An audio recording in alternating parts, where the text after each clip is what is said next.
జ్యోతిషాస్త్రరీత్యా ద్వాదశ రాశుల్లో 9వ రాశి అయినటువంటి ధనుస్సు రాశి మిత్రులారా, మీరు మూలా నక్షత్రం 1, 2, 3, 4 పాదములు, పూర్వాషాఢ నక్షత్రం 1, 2, 3, 4 పాదములు, ఉత్తరాషాఢ నక్షత్రం మొదటి పాదానికి జన్మించిన మీరు ధనుస్సు రాశి వారిగా పరిగణించబడుతున్నారు. ఈ నెల మీకు ఆగస్టు నెలలో శుభాశుభ ఫలితాలు ఎలా ఉన్నాయంటే మిశ్రమం చెప్పచ్చు. ఏందండి ఈ సంవత్సరం అంతా కూడాను ధనుసు రాశికి బాగుంటుందన్నారంటే అవును అన్నాం. ఈ నెలలో కొన్ని గ్రహ మార్పులు ఉండడం వల్ల మిశ్రమం. అన్ని టైంలో ఫ్రూట్గా ఉన్న కొన్ని సమయంలో కూడా ఆ నొప్పిని కూడా చూడాలి. అంటే మీరు చాలా నొప్పిని చవి చూసిన వారే గత 8 ఏళ్ళుగా, కానీ ఇప్పుడు కాస్త ఉపశమనం అని కూడా చెప్పచ్చు. ఈ నెల మొత్తం కేతు 10వ ఇంట్లో ఉంటాడు. ఈ మాసంలో కుజుడు దేవగురు బృహస్పతితో పాటు 6వ ఇంట్లో ఉంటారు. తిరోగమన శని 3వ ఇంట్లో ఉండి తిరోగమన దృష్టితో 5వ స్థానంలో ఉంటుంటారు. సూర్యుడు 8వ స్థానంలో ఉంటారు. కుజుడు మరియు బృహస్పతి 12వ ఇంట్లో, ఆరోగ్యకారకుడైనటువంటి సూర్యుడు ఆగస్టు 16 వరకు 8వ ఇంట్లో కూర్చున్నాడని కూడా చెప్పచ్చు. ఉద్యోగంలో అధికారుల ఆదరణ పెరుగుతుంది. ఉద్యోగ మార్పు కోసం ప్రయత్నం చేస్తారు, కానీ నిరాశ కూడా అయ్యే అవకాశాలు ఉన్నాయి. మీరు అనుకున్నదంతా జరిగిపోతుంది అనడానికి లేదు.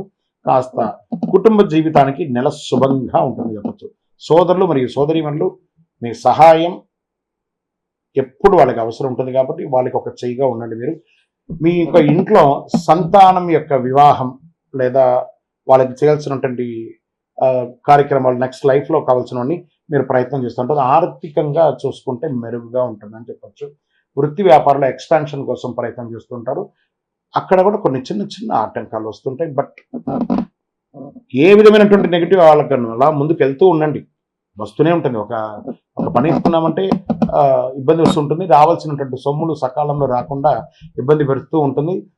రుణ బాధలు, రుణదాతల నుంచి స్ట్రెస్ కూడా ఉంటుంది. బ్యాంక్ లోన్స్కి అప్లై చేశారు సార్, ఆ బ్యాంక్ లోన్స్ అంతా కూడా ఆలోచించి లాస్ట్ నెలాఖరికి వచ్చే అవకాశాలు బాగుంటాయి.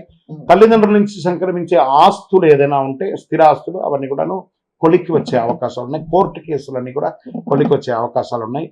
విద్యార్థులకి చాలా బాగుంటుందని చెప్పచ్చు. ఏకాగ్రత పెరుగుతుంది. భూ సంబంధిత క్రయ విక్రయాలు అంటే రియల్ ఎస్టేట్ ఫెసిలిటేటర్స్ ఉంటారు కదా, వాళ్ళకి చాలా బాగుంటుంది.